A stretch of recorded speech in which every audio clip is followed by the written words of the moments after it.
For the last few episodes, we've been talking politics, specifically how to love your neighbor when your neighbor puts up a sign in his yard supporting a candidate or policy you think is nuts. As promised in this installment, I'm going to answer the question, which party would Jesus be a member of? First, let's recap.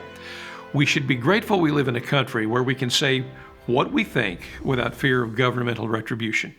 And we cannot be compelled by the government to say something we don't think is true.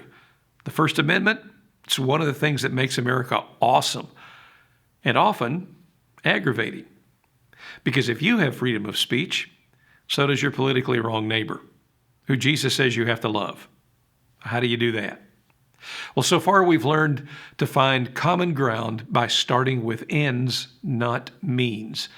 Most of us want the same outcomes: low crime, safe schools, a robust economy, world peace.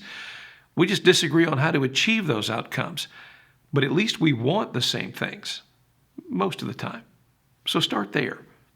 And then we said this: do unto others as you would have them do unto you. The golden rule. You don't want to be judged by the crazy things some people in your party say or do or believe. So don't judge your neighbor by the extremes in his party. So, if Jesus were walking among us today, which party's platform would he support? Would he be red or blue? My Democrat friends are fond of reminding me that when he entered Jerusalem, Jesus rode in on a donkey. Clever. My Republican friends, who are suspicious of big government, respond that it was the government that crucified him. True. So, which party would Jesus be a member of? Neither. Here's the thing. Regardless of which way you lean, you have to admit that there are some policies your party advocates that are in tension with, if not contrary, to God's will.